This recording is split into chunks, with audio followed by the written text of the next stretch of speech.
fotografia da alma que hoje vai ser revelada tem contornos definidos, contrastes vivíssimos, em que o claro-escuro nos entusiasma.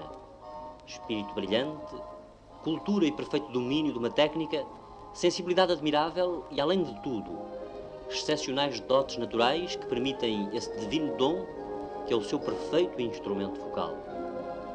Sem alardes de mestre, pode afirmar-se que o artista, que dentro em pouco vai entrar em sua casa, tem ensinado a beleza da língua pátria a quantos foi possível escutar a sua dição impecável. Se o calor do entusiasmo costuma tocar-vos, se gostam de tributar aplauso a quem vos deu emoção, mesmo na intimidade do lar, não deixem de aplaudir quando a cortina correr e eu vos apresentar João Vilaret.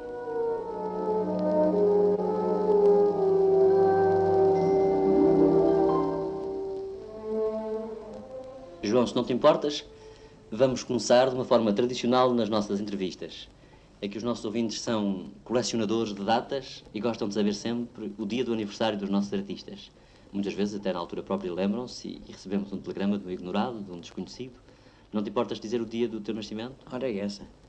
Dia 10 de maio de 1913. E nem sequer esconde o ano, vem, bons amigos ouvintes.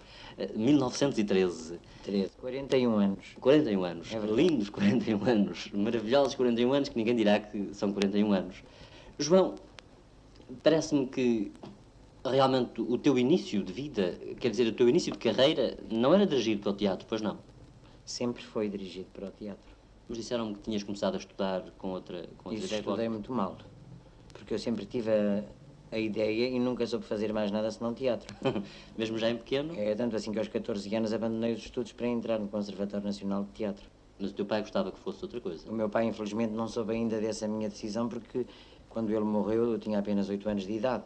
Sabia que eu já tinha realmente uma vocação para o teatro. Note-se, para o teatro, que se tinha manifestado nessa altura de uma maneira muito curiosa, principalmente hoje pelo meu aspecto físico. Porque eu comecei por dançar. Foi a minha primeira manifestação, foi a dança. Ah, sim? É, dançava todas as danças que via e reproduzia-as com uma tremenda facilidade. Aliás, o teu físico não influiu nada. Eu lembro-me que em vários trabalhos em que te vi, até mesmo naquelas revistinhas que se faziam então no Teatro Nacional Dona Maria II, e depois nas tuas coisas de musical, tu és de uma leveza extraordinária. Acho que não veio Sim. agora a propósito de falar do físico. Uma leveza aparente. Não, uma leveza real.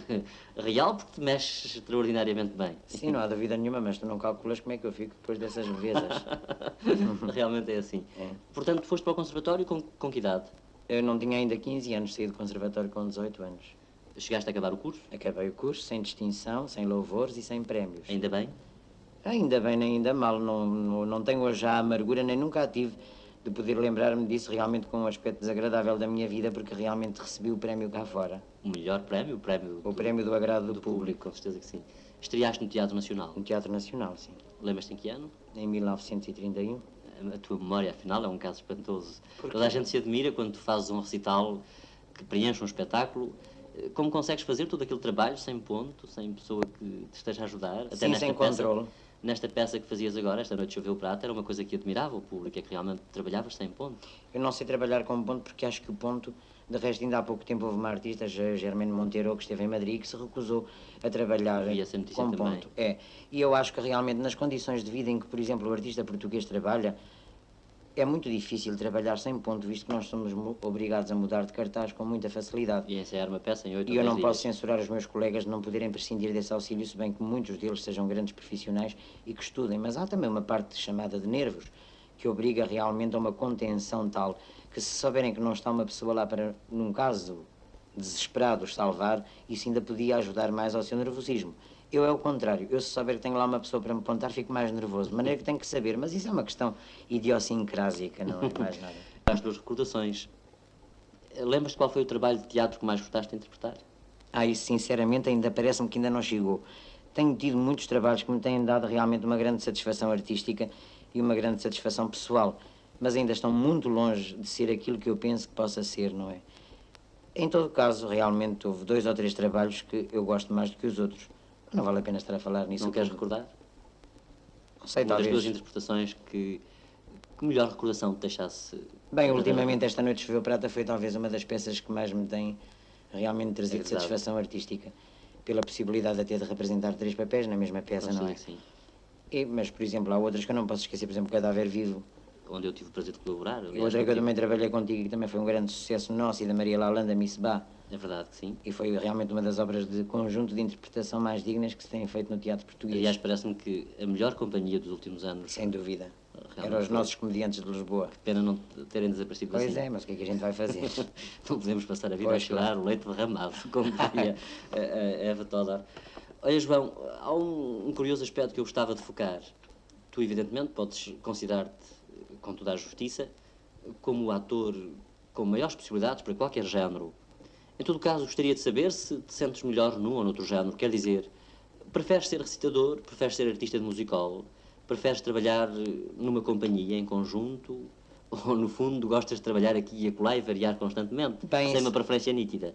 Sim, preferências nítidas, evidentemente que tenho uma preferência nítida, eu sou ator antes de mais nada, não é?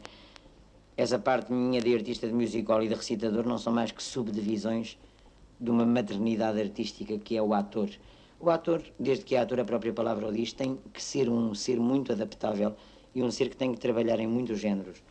Eu, mercê das circunstâncias, tenho que apelar muitas vezes para o trabalho sozinho, porque tu sabes bem realmente como às vezes é difícil criar uma companhia e fazer um trabalho de conjunto. Mas a coisa que mais me custa, e se eu vou dizê-lo sinceramente como uma confissão, e acho que estas entrevistas gostam muito de ouvir estas coisas, não é? Pois a coisa que mais me custa é ser chamado de declamador. Tens razão, porque não és um declamador, Não és um sou. artista. Eu acho que a coisa mais pejorativa que existe para um artista que diz versos é chamarem-lhe declamador. Felizmente eu não te chamei de declamador. Não, mas recitador, sim. Eu acho que todos os artistas têm a obrigação de saber recitar e de saber dizer versos, porque a edição é a base de uma arte que, afinal de contas, vive da palavra. Eu, quando dou um recital, se às vezes, quer dizer, me deixo transportar, se me deixo levar, digamos, por aspectos teatrais e exagerados da questão, no fundo não é mais que sinceridade e de que realmente que aquilo que se chama aquilo que não nos pertence. Mas, dentro da medida do possível, eu tenho cada vez procurado mais depurar essa minha arte e libertá-la de excessos e de declamações. Torná-la íntima, torná-la humana, torná-la realmente cada vez mais próxima do coração das pessoas. E acho que não é aos gritos, nem a declamar que a gente consegue lá chegar, não achas? Acho que estás a dar um magnífico exemplo de autocrítica que não é vulgar.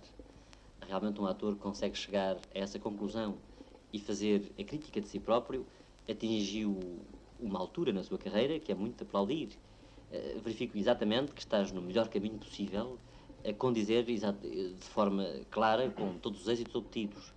Parece-me, em todo caso, que nunca houve exageros na tua forma de recitar, porque naturalidade não quer dizer corriqueiro.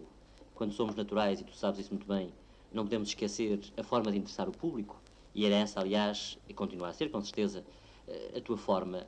Teatralizar a poesia de forma a entusiasmar e a criar emoção no auditório que tu tinhas. Sim, o problema é muito difícil de resolver assim numa entrevista, porque ele tem-me preocupado muito e eu já estive até quase para deixar de recitar. Não acredito. Palavra de honra, porque primeiro a minha arte de recitar começou em recitais, e os recitais têm, como é que hei de dizer e empregar a palavra um pouco, quer dizer, um pouco banal. Tem uma freguesia. Há fregueses para recitais, não é? Pessoas gostadores de arte, gostadores de poesia, pessoas que gostam muito de ouvir realmente poemas que às vezes adormecem nos livros e que não adquirem aquela outra dimensão que é a voz humana, não é? Paulo Valéry dizia que um poema só é realmente vivo no dia em que é recitado.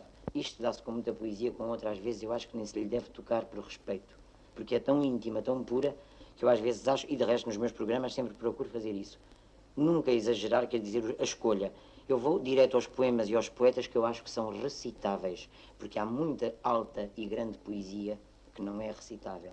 E então não lhe fazemos um serviço, nem aos autores, nem ao público, de lhe dar, porque podemos profaná-la. E essa coisa de profanar é uma coisa que eu tenho muito medo. Tens realmente razão.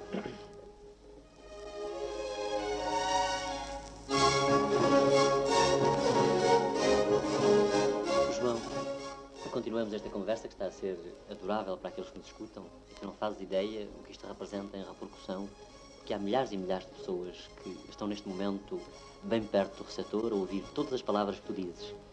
Queria saber um pouco de ti próprio, dos teus gostos, das tuas predileções. Em música, qual é o teu autor preferido? Bem, eu gosto muito de música. Música, no fundo, para mim, é a base de toda a arte. Sem música não há artistas. É por isso que às vezes é muito difícil encontrar e prender o público certos artistas que não têm ouvido. Porque como não têm ouvido, não têm o sentido da melodia. E a melodia, no fundo, é uma grande condução. Mas voltando outra vez à tua pergunta, antes de mais nada, evidentemente todos os clássicos são os que me interessam mais. Mas deve talvez haver um que te emociona Sim, particularmente. sem dúvida nenhuma. Isso às vezes pode ser tomado como um pouco de snobismo, mas não é. Bach é sem dúvida nenhuma o autor que mais me... Não sei porque é que há de ser tomado Porque, por sim, snobismo. porque há muitas vezes eu acho que está muito banalizada esta coisa quando se quer parecer muito expert em música, que é uma coisa que eu não sou. Eu gosto evidentemente muito de música, mas não me posso atribuir a minha crítica da própria música. Gostas da música porque ela te toca? Pois claro. E uma opinião é a coisa mais sincera. Eu falo de música e de pintura como falo de literatura. Se amanhã eu for falar de teatro, aí já a minha opinião tem circunstância, porque eu tenho a obrigação de dar uma opinião autorizada.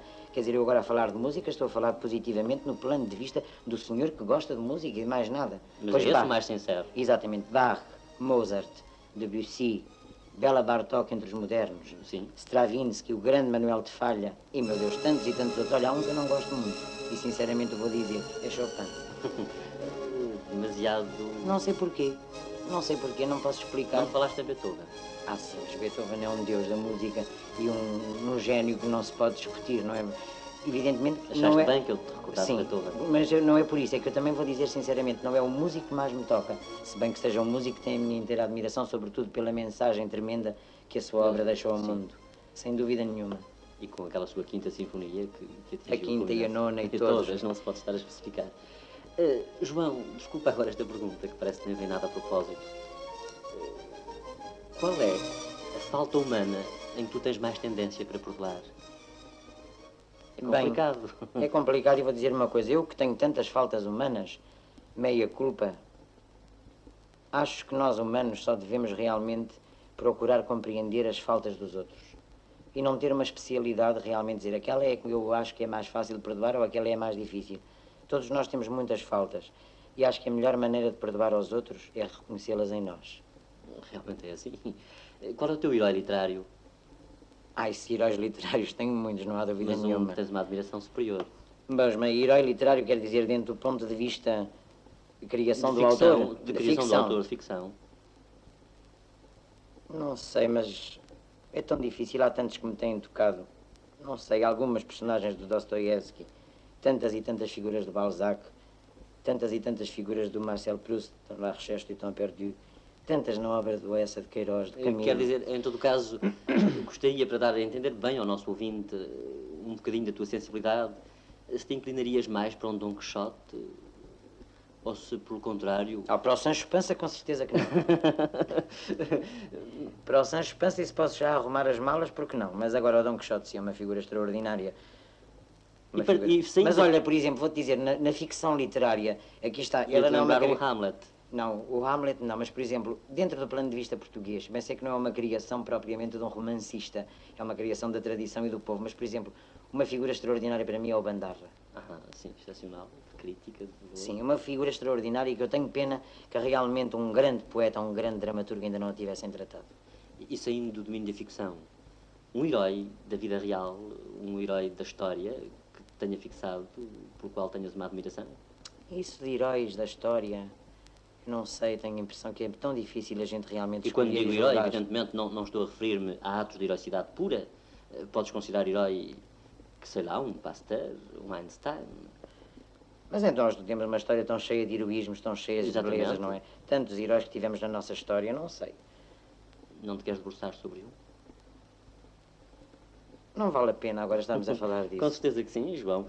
Diz-me, dos países imensos que tens visitado, qual é aquele em que mais gostaste de estar? Não como artista, mas como turista.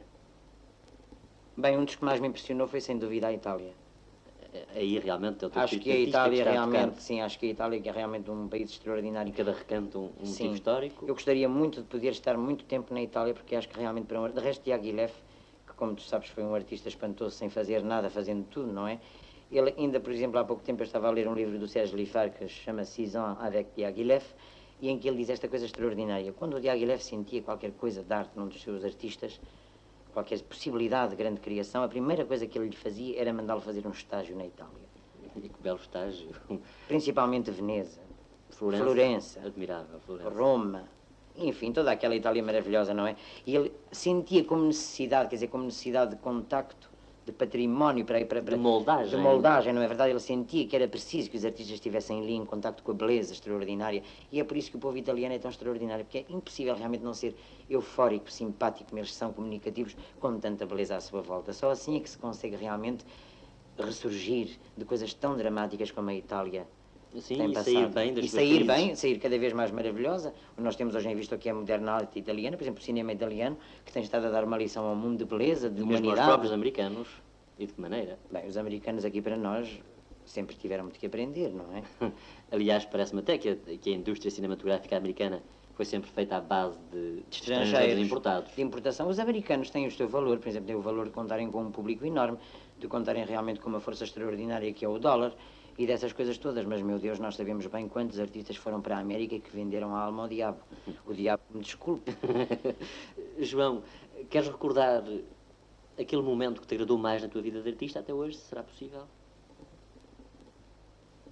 Não sei dizer, porque tenho tido momentos muito gratos Pensei e que muito tens grandes momentos na minha culminantes vida. constantes. Culminantes não direi, mas não é. Mas há momentos tão gratos para mim, realmente, em que eu me sinto tão recompensado de todas as coisas boas ou más que me possam ter acontecido. Não Que queres não- recordar, em todo caso? Em todo caso, não sei, o dia talvez da minha estreia em Luanda, quando fui lá em 1950. Eu realmente senti no final do espetáculo que o público me queria dizer mais qualquer coisa que aplaudir-me, não é?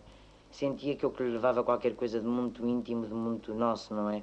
Através dos poetas portugueses que eu lhes disse. E foi realmente uma emoção coletiva, se assim se pode chamar. Quer dizer, foi um espetáculo que não me pertenceu a mim próprio, mas a todos os que estavam lá. Não me digas que estás já a viver uma saudade da África e por isso vais voltar breve. Sim, vou já voltar agora, mas enfim, já passaram 4 anos sobre isso. Mas eu não. Bem, no Brasil tive noites inolvidáveis. Em Portugal, meu Deus, não é bom a gente falar nessas coisas porque não é bonito nós estarmos a. É tão vaidoso falar dessas coisas, não é? Eu procuro realmente não ser vaidoso porque acho que é uma forma muito feia. A propósito, qual é o pior defeito que tu consideras na vida? Já o disse uma vez numa entrevista, a inconsciência convencida. E agora mais uma pergunta um pouco idiota, mas que dá um bocadinho o contraste desta conversa que estamos a ter. Na tua opinião, qual é, a teu ver, o cúmulo da miséria? É mesmo a inconsciência. Tudo que faz parte da vida humana e que as pessoas pensam que realmente que é uma beleza, que é extraordinário, que é realmente maravilhoso e que no fundo não sabem que é uma desgraça, que é feio, me parece a forma mais miserável do homem. Tens razão. João, ainda gostava de completar. Portanto, não há a menor dúvida de que o que gostavas de ser era artista e estás contente com a tua profissão. Muito contente. Tens algum sonho para realizar na tua carreira? Tantos papéis que ainda tenho para fazer, tantas peças que eu vou com certeza morrer sem fazer. Mas uma figura clássica, talvez gostasse de Ah, interpretar. gostava muito de fazer, por exemplo, olha, o Rei Lear. Gostava de fazer o Henrique VIII, gostava de fazer o Tartufo, gostava de fazer o Cyrano de Bergerac. Tanta coisa que eu gostava não gostavas de de ter uma companhia tua? Gostava, mas primeiro gostava de ter 7.000 contos, que era para poder ter a certeza De perder 6.000. de que perdia... Não, 7.500. João, então, quer dizer aos nossos ouvintes que vais partir agora dentro de 2, 3 dias para a Sim, África? terça-feira, 13, vou para a África. Terça-feira 13. Bom agouro. Com certeza também gosto de 13. Também. Vais de avião? Não, vou no barco, no Império. Importante para descansar uns dias a Sim, bordo. para descansar que é agora legal. uns dias a bordo. E quanto tempo de torneio? Ah, bom, muito pouco tempo. Talvez um mês em Angola e um mês em Moçambique, porque eu só vou fazer esta noite Choveu Prata e não me posso fazer contar com muitos espetáculos em cada cidade e terei bastantes a percorrer, não é? Portanto, só 2 meses em África? Sim, devo Mas sem voltar. compromisso, por acaso houver... Bem, por compromisso, eu não tenho praticamente nenhum compromisso que me obrigue ou a ficar ou a voltar. Estou perfeitamente à vontade para o poder fazer, mas eu conto estar aqui assim no princípio da época de inverno para me apresentar num espetáculo em Lisboa. O espetáculo de comédia? Desta vez talvez não será, mas não é indiscrição nenhuma, antes pelo contrário, é uma publicidade. Penso fazer um espetáculo musicado, mas não uma revista. Dirigido por ti? Sim, com uma inteira responsabilidade, pelo menos minha. Gostava, porque isso dá-nos uma sensação de originalidade, com certeza. Sim. E o público hoje está farto da água mole, da coisa igual. Bem, o público tem muita razão, porque realmente, praticamente, ele tem estado a ver a mesma revista há 22 anos. Houve agora uma relativa tentativa de renovação por parte do Salvador, que foi bem compreendida pelo público. Muito interessante, o resto de Salvador é um artista que eu muito admiro e um grande profissional que mereceu o êxito inteiro que teve. Mas eu refiro-me a uma estrutura de espetáculo. Totalmente diversa do que estamos a É habituados. preciso realmente, não é bem totalmente diversa, porque às vezes um excesso de originalidade vai cair na banalidade. Não é isso. É uma questão, quer dizer, como é que é dizer? De abandonar umas fórmulas tidas como boas para ir para outras que não sei se são boas, se são más, mas que pelo menos não estão trabalhadas.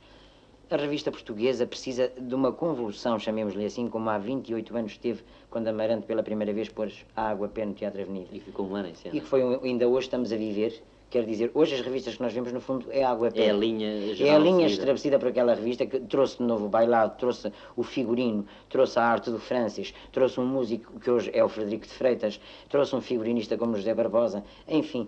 Pode-se dizer que foi uma renovação total e completa no espetáculo musical e o êxito foi tão grande que depois deu toda a transformação que se veio para aqui. Muita gente atribui, por exemplo, a Eva Staquino, que veio ela que veio renovar a revista. A Eva Staquino não veio mais trazer plumas, que era uma coisa que a gente não tinha. Talvez plumas e paetês.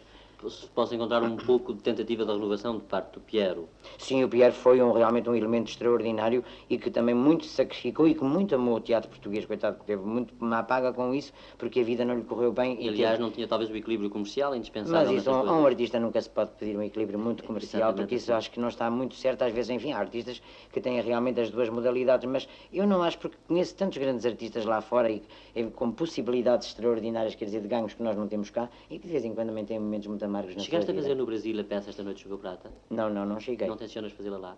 Não sei se farei, porque a peça está sendo feita pelo Procópio Ferreira, que é o criador lá, e não sei se ele terá realmente a prioridade, uma exclusividade de representação. No entanto, gostaria imenso de mostrar ao público do Brasil aquilo que eu fiz cá, não é? João, desculpa, vou atrever-me a pedir-te uma coisa. Se não puderes ou não quiseres, não faças. Há muita gente que ainda não conseguiu. Talvez ver Esta Noite Choveu Prata. Não queres dar um bocadinho só? Eu já dei pela rádio. E não é preciso ter uma preparação para fazer qualquer... Porque tu sabes, como tu viste, a peça tem 3 papéis e é muito difícil, assim, quer dizer, de momento, sem ter uma preparação, eu lançar-me em qualquer deles. Com certeza. Porque realmente qualquer deles tem, quer dizer, tem tantas modalidades dentro das certas nuances. Certas nuances que eu agora aqui propriamente, quer dizer, não te posso escolher uma delas sem uma preparação que não tenho. Então peço desculpa ter Não, feito mas posso dizer um poema qualquer para substituir isso, não é? E com certeza fica sempre bem substituído, que o público adora ouvir-te. É um poema pequeno e simples, não é? Vou dizer Canção Grata, de Carlos Queiroz.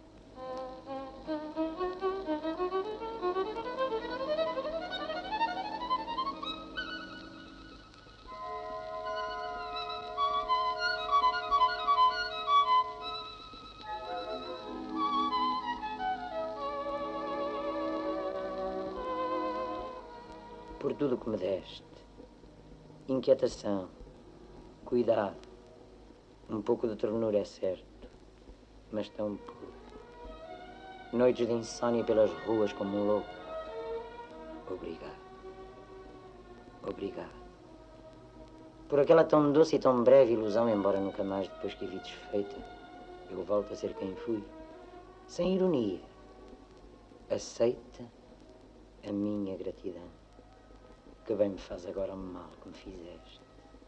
Mais forte, mais sereno e livre e descuidado. Sem ironia, amor. Obrigado. Obrigado por tudo que me deste. Foi uma pena a morte ter arrebatado tão cedo desta vida o nosso querido Carlos Queiroz. Não há dúvida. Era realmente um poeta. João, ficava eternamente a conversar contigo.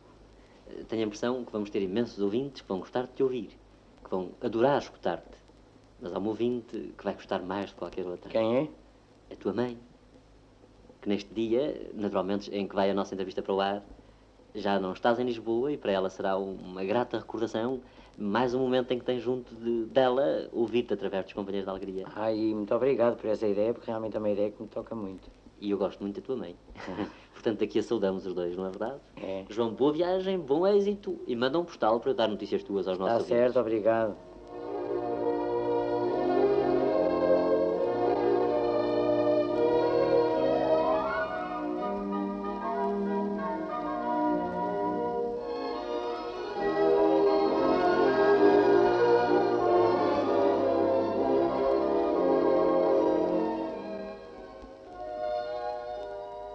Em cada cérebro fica largo motivo para discussão.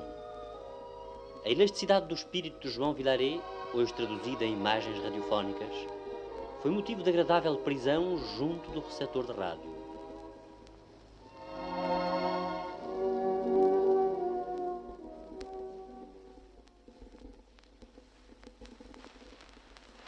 Há sensibilidade de quantos recordam saudosamente João Vilaré.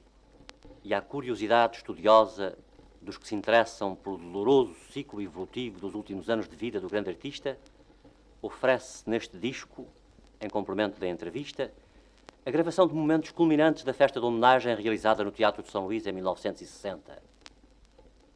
João Vilaret julgava ter vencido a longa enfermidade que durante meses o afastara da arte de que era eleito criador e da profissão que tanto honrara.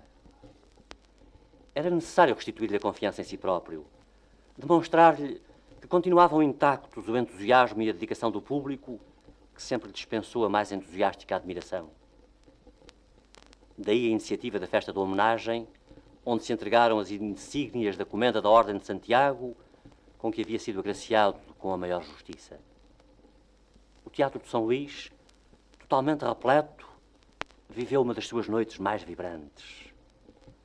Tendo no palco à sua volta a grande maioria da classe teatral e o que há de mais representativo no mundo das artes e das letras, João Vilaret ouve o Dr. Luís de Oliveira Guimarães pronunciar o elogio caloroso da sua brilhantíssima carreira de ator e de recitador. De pé, em aplausos fortíssimos, o público saúda um dos seus artistas mais queridos. Sucumbido pela emoção e pela fragilidade de uma convalescença ilusória, Vilaret faz apelo ao que lhe resta de forças para dizer alguns poemas. Sua voz embargada pela comoção perde a tónica dominadora para tornar-se angustiada. Nesse momento inesquecível, o monstro sagrado não impõe o seu talento, nem hipnotiza a multidão com o habitual fascínio das suas vibrantes interpretações. Consciente da precariedade da condição humana, o grande artista não empolga, comove e comove-se até às lágrimas. É a ruptura do equilíbrio entre o domínio cerebral e o sentimento. As palavras dos poetas recitados têm eco diferente. Tremendo arrepio percorre toda a sala, a fazer pressentir a pungente tristeza de uma despedida próxima.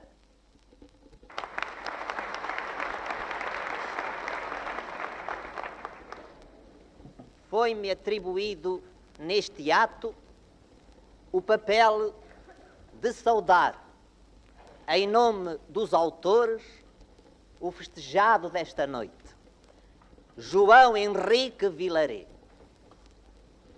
Talvez muitos de vossas excelências não saibam que João Vilaret se chama Henrique, mas julgo oportuno declará-lo, dado que estamos em plena quadra de comemorações henriquinas.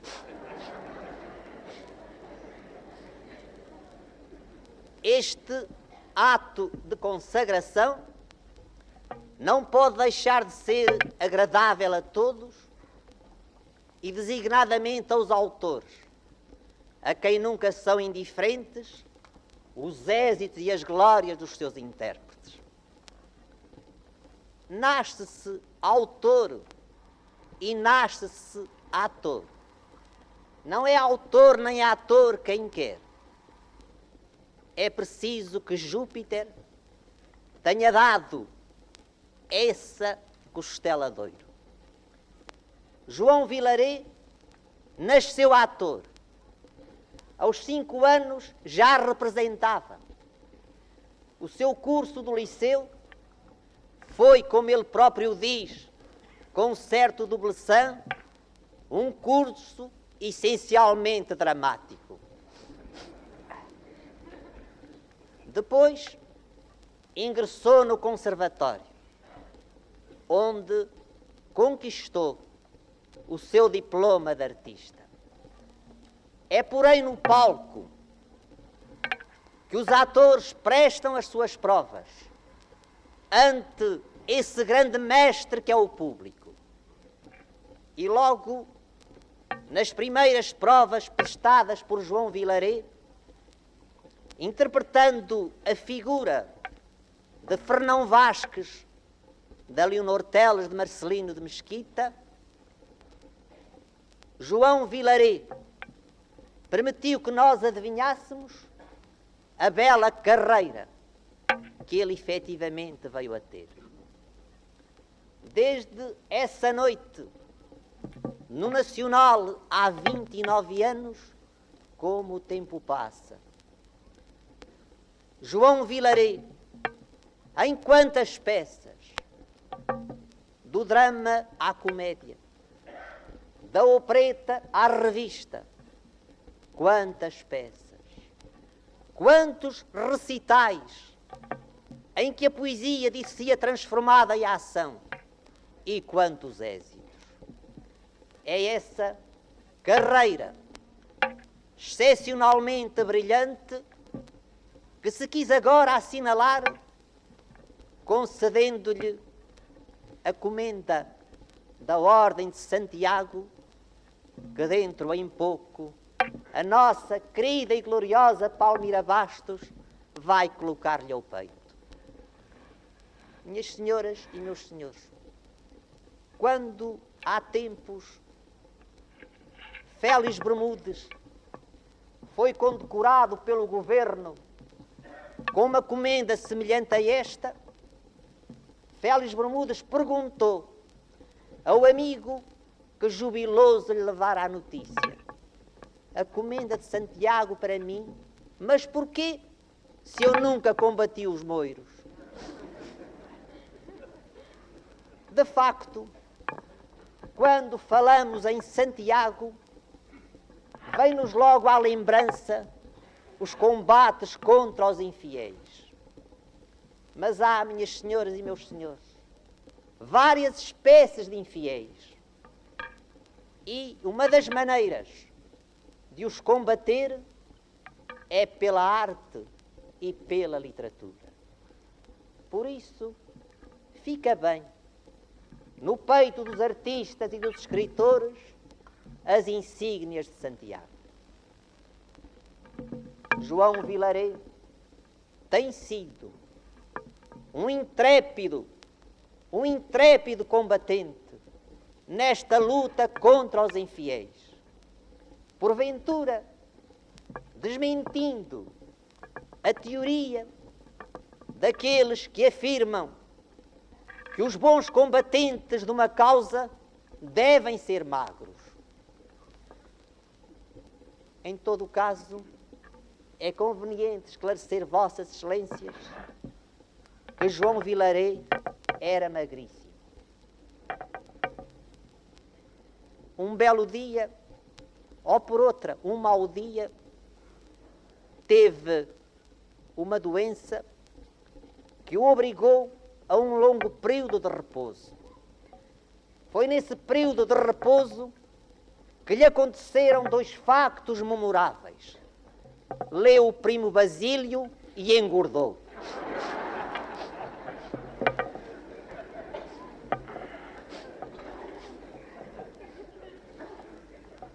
Nós temos, minhas senhoras e meus senhores, nós temos uma notável tradição de excelentes atores gordos.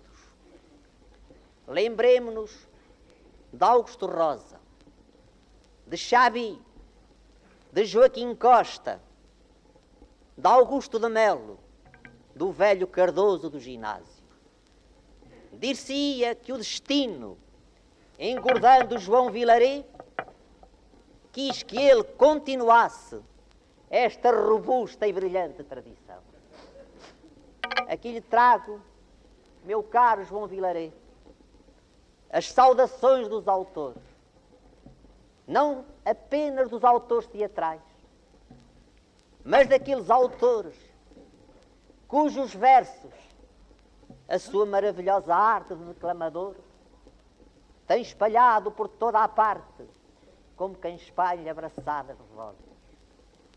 Aqui lhe trago as saudações de todos os autores e os votos que todos formulamos pela sua saúde.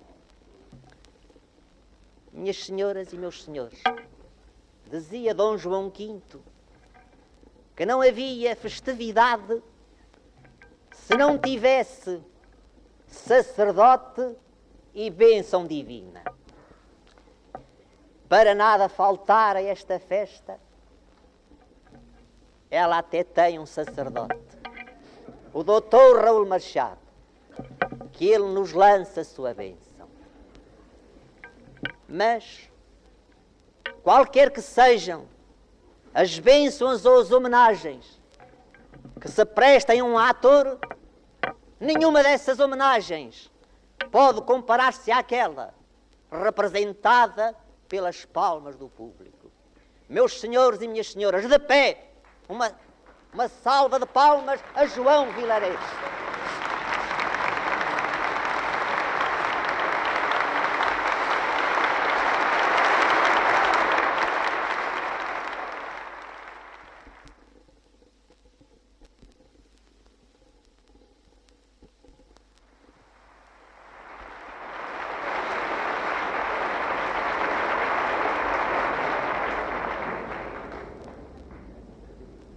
De Luís de Camões, 3 sonetos de amor.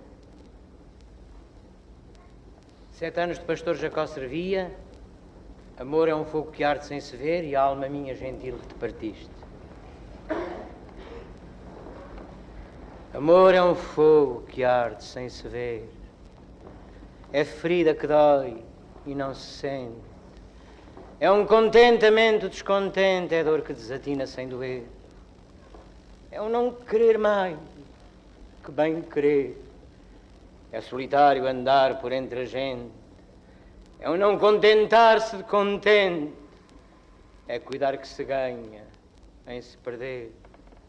É um estar-se preso por vontade. É servir a quem vence o vencedor. É ter com quem nos mata a lealdade.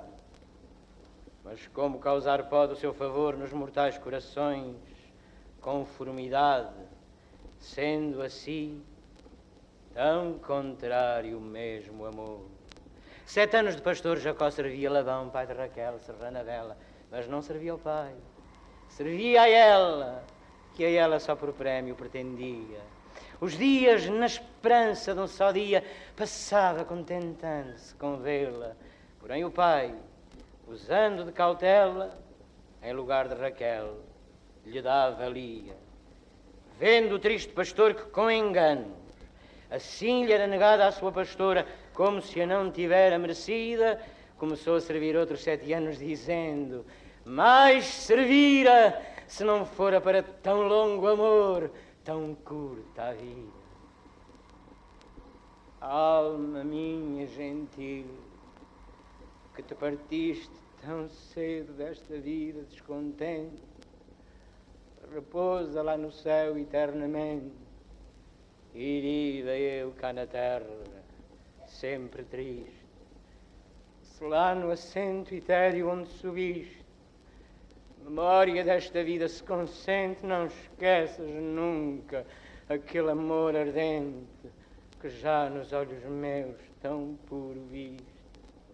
E se vir que pode merecer-te alguma coisa, a dor que me ficou da mágoa sem remédio de perder-te, roga a Deus que teus anos encurtou, que tão cedo de cá me leve a ver-te, quão cedo dos meus olhos te levou.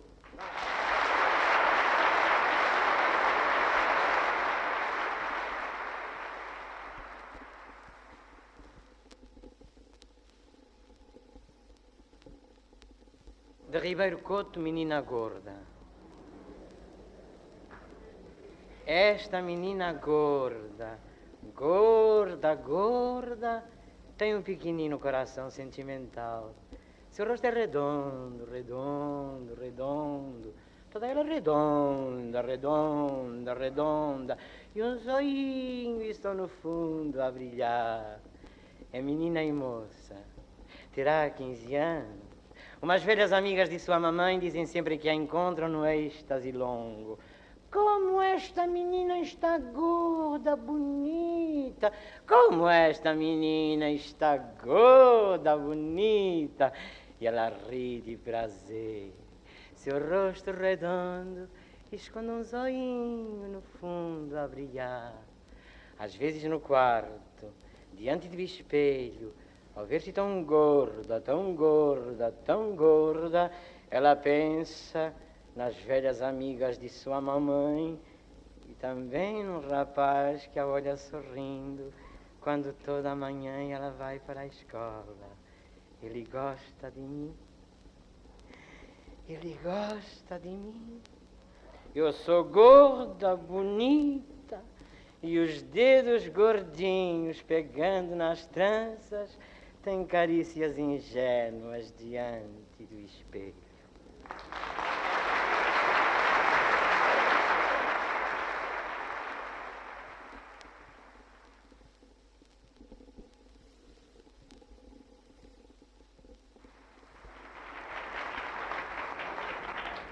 E para terminar, os 3 poemas de Fernando Pessoa, Dona Filipa, Dom Denise e o Mostrengo. Que mistério houve em teu seio que só gênios concebia? Que arcanjo velar veio teus sonhos maternos um dia? Volve a nós teu rosto sério, princesa do santo grau, humano ventre do império, madrinha de Portugal. Na noite escreve um seu cantar de amigo, plantador de naus a ver, e ouve um silêncio múrmuro consigo, é a voz dos pinhais que como um trigo de império ondula, sem se poder ver. Arroio esse cantar jovem e puro, busca o oceano por achar, e a fala dos pinhais, marulho obscuro, é o som presente desse mar futuro, é a voz da terra ansiando pelo mar. O mostrengo que está no fim do mar, na noite de abreu, ergueu-se a voar.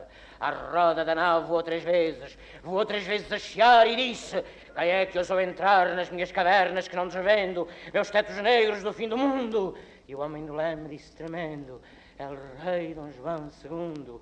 De quem são as velas onde me roço? De quem as quilhas que vejo e ouço? Disse o mostrengo e rodou 3 vezes rodou, imundo e grosso. Quem vem poder o que só eu posso, que moro onde nunca ninguém me visse, e escorro os medos do mar sem fundo. E o homem do leme tremeu e disse: é o rei Dom João II. 3 vezes do leme as mãos ergueu, 3 vezes ao leme repreendeu, e disse no fim de temer 3 vezes: aqui ao leme sou mais do que eu, sou um povo que quer o mar que é teu, e mais que o mostrengo que minha alma teme e roda nas trevas do fim do mundo, manda a vontade que me ata o leme del rei Dom João II.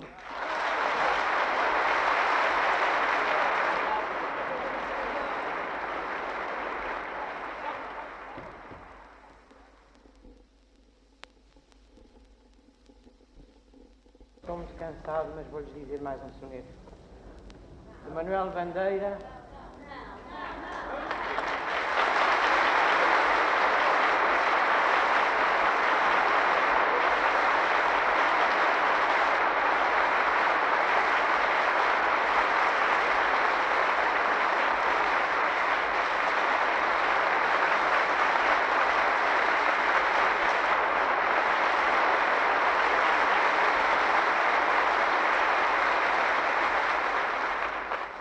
Quando n'alma, apesar da tua raça, um signo de apagada e de tristeza, busca ela sempre a glória que não passa no teu poema de heroísmo e de beleza. Gênio purificado na desgraça, tu resumiste em ti toda a grandeza. Poeta e soldado, em ti brilhou sem jaça o grande amor da pátria portuguesa. E enquanto fero canta equarnamente da estirpe que entre perigos sublimados plantou a cruz em cada continente, não morrerá sem poetas nem soldados a língua em que cantaste rudemente as armas e os barões assinalados.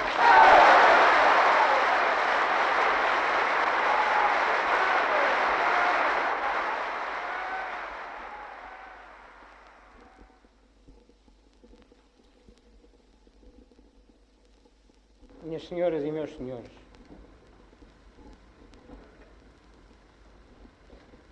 não quero terminar a noite de hoje sem uma palavra de agradecimento.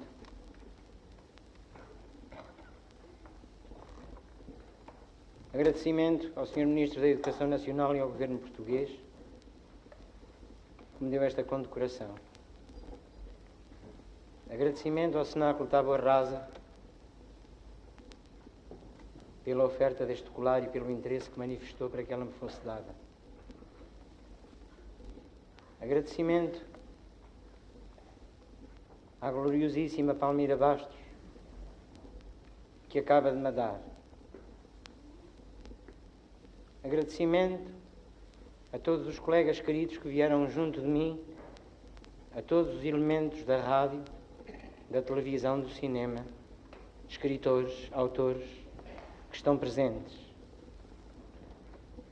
Agradecimento muito grande ao meu querido amigo Vasco Morgado, a quem neste momento não chamo empresário.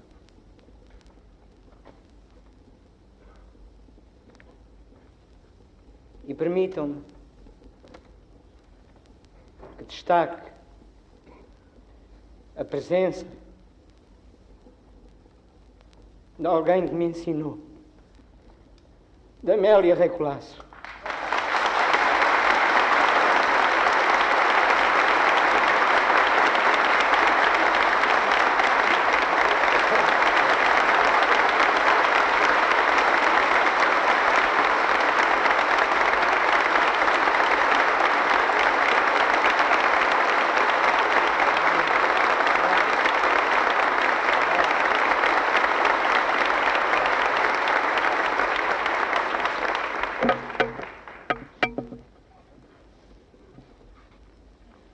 E o último, para vós, que foram os únicos que nunca falharam, que sempre estiveram presentes nas horas boas e nas más, que mesmo quando eu estava ausente sentia, na rua, nos telefonemas, nos anónimos que perguntavam se eu estava melhor.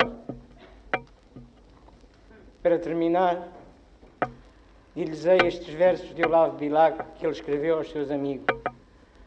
Se amo, padeço e sonho, a recompensa é a melhor que me dás neste agasalho. Desta ternura sobre mim suspensa, deste todo o valor de quanto vale. Não tenho aroma que vos não pertença. Vem de vós a doçura e o bem que espalho. Valemos todos pela mesma crença, na comunhão do amor e do trabalho. Operário modesto, abelha pobre, de vós e para vós o mel fabrico e abençoa a colmeia que nos cobre. Só do labor geral me glorifico, por ser da minha terra é que sou nobre, por ser da vossa gente é que sou rico.